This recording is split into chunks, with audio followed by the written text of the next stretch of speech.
Hey everyone, and welcome back to my channel, What the Beck. Today I'm going to be using my excess fleece and stuffing collection to make some pet beds for a local animal shelter. You could kind of see that sneak peek there. That was my prototype one that I made with that starry black fabric. But today I'm going to be using this purple pattern fabric to make some kitty beds. I was asked to do this by someone in my local Buy Nothing group because their animal shelter that they volunteer at was low on beds. So I figured, hey, I have extra stuff, let's do it. So I'm starting out by just folding my fabric into fourths and then cutting a 6-inch wide strip from it. So it's a really long strip that's 6 inches wide. For the beds that I made after this, I actually changed it to 10 inches wide because it provides more of a little wall for the animal to lean against. And I recommend doing that as well because the lady that requested these said that the animals tend to prefer leaning against those. So do that if you have the option. If you're using scraps like me and you can only get 6 inches, that should be fine as well. Then I'm going to fold the fabric in half and cut a square that is at least an inch shorter than the 4 times folded strip that I made, and that's just going to ensure that I'll have enough to go around it afterward. I also cut off the selvage. Here you can see me measuring up my folded piece to make sure that it would go all the way around.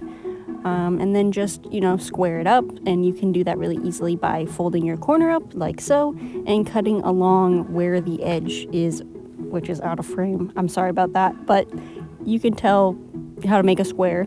And then just go ahead and cut that fold, and then you'll have 2 separate square pieces. After you have your square bits, I just like to go ahead and chop off a good inch from each of the corners because it makes it easier to sew around on the machine. Given that fleece is a thick fabric, you don't really want the sharp corners, especially because it's a cuddly item. It doesn't have to be perfectly geometric. And yeah, then you're going to take your long piece and just go ahead and, if you have selvage on it like I did, chop that off. And then you're going to want to fold it in half long ways, making sure that the right side of the fabric is out.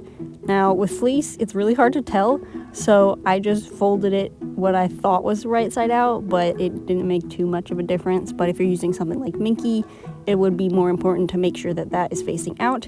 And you also want to make sure that the right sides of your fabric for the square pieces are facing each other in the middle of this little sandwich we're going to be making here. Next up, you're going to take your long folded bumper edge piece and place it in between those 2 square pieces. So you can see I kind of peeled back the top piece of fabric, and I'm just lining up those open edges of the folded piece with the top, and I'm putting pins on them to keep it in place. And once I get the whole side of the square pinned, I'm going to flip that top piece of fabric back over it and pin that over it as well. I chose to just take the pin out from under it and put it right back on top, going through all 4 layers, but you can choose to add additional pins, just whatever you want to do. So you're going to keep pinning all the way around, and then when you get to the end, you might have some extra like I did. I just cut that off and put that to the side. I'll probably end up using it later. And then just make sure that your 2 edges meet where the corner is, because that makes it easier to sew the final seam later on when we're doing the hand sewing. You're going to take your square sandwich of fabric over to your sewing machine. Make sure you do a back stitch at the beginning of the seam and then go ahead and sew along the edge. Make sure that you're catching all 4 pieces of fabric that are in the seam. If you don't catch them all, you can always go back over it again. But just take your time, go pretty slow. If you need to pick up the foot to turn on the corners, you can do that. But you can kind of see here why I prefer to make the corners rounded, because it's a lot easier to smoothly get all 4 of the pieces of fabric in than if it was a straight 90-degree corner. Make sure you leave a gap that's big enough for your open hand to go through.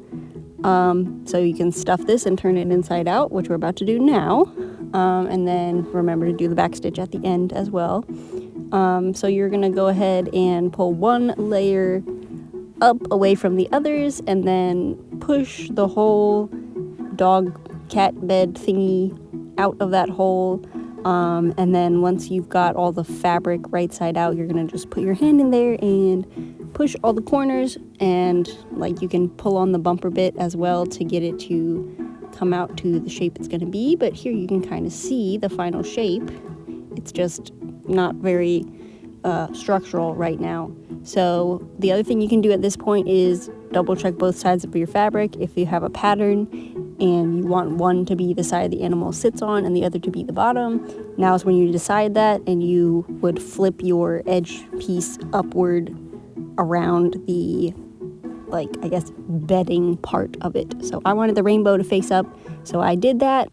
Then you're going to take some stuffing, and you're going to want to stuff halfway, so like from where the opening is to halfway around the bed. You're going to want to stuff this firmly because that will help support the animal that is taking a nap in it, or cuddling another animal in it, or whatever they're going to be doing. So I was using just regular polyester stuffing. I usually use like fabric scraps and yarn scraps in my stuffing for toys, but since this is going to be with an animal, I don't recommend putting anything other than regular stuffing, because you never know if an animal is going to try to eat whatever's in there, and I just didn't want to cause any problems for the animals. For the bed part of the bed, I guess, I made sure to fluff the stuffing up and not stuff it as much, so they'll still have a little bit of softness under them, but it won't be so high that you can't like use the bumper as a bumper. Anyway, now we're going in with a needle and thread, and I apologize for my weird zooming in here, but this is the best I could do because I was so excited to make these that I guess my filming skills went out the window, and so did my needle threading skills. But here we are. We're just going to be doing a ladder stitch to close up the remaining holes on the bed. And to do that, you could just kind of pick up a stitch on the top and a stitch on the bottom, going horizontally, like parallel to where you want the seam to be. And just if it bunches up like that, you can just poke it in with your needle. And I just went ahead and did that along this inner seam first and sped it up for you. Since it's going to be going to animals, I did try to do a back stitch every once in a while just to give it a little bit more strength. The other option for sewing, which I actually prefer and might be a little stronger in this case, is just to do whip stitching. Whenever I got to the corner, I would do a double knot, just make sure it was extra strong. The other option, as you can see here, is going to be the whip stitch, and this is basically just, it's kind of like the vertical version of the ladder stitch, but it's a lot faster sometimes when I do it because, I don't know, I always end up stitching faster when I do a whip stitch, and the animals don't mind, so as long as it can be machine washable and if it's cute, that's a bonus too. The animals won't mind. So yep, I'm just going in with my other thread here to finish off this seam. And the final seam is going to be the bumper seam, and I'll show you how to do that right now.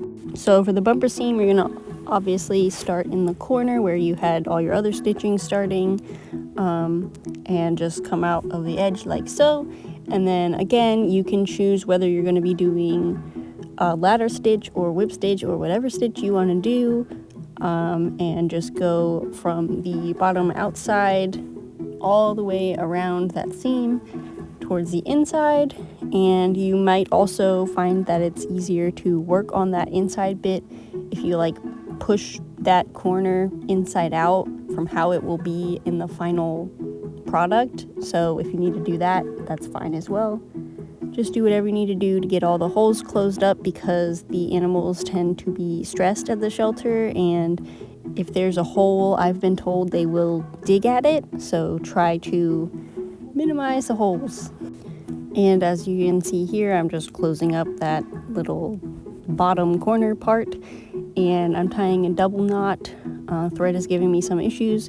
Once you tie it off, you can have your pet compare for size comparison purposes. But yes, that is your new pet bed completed.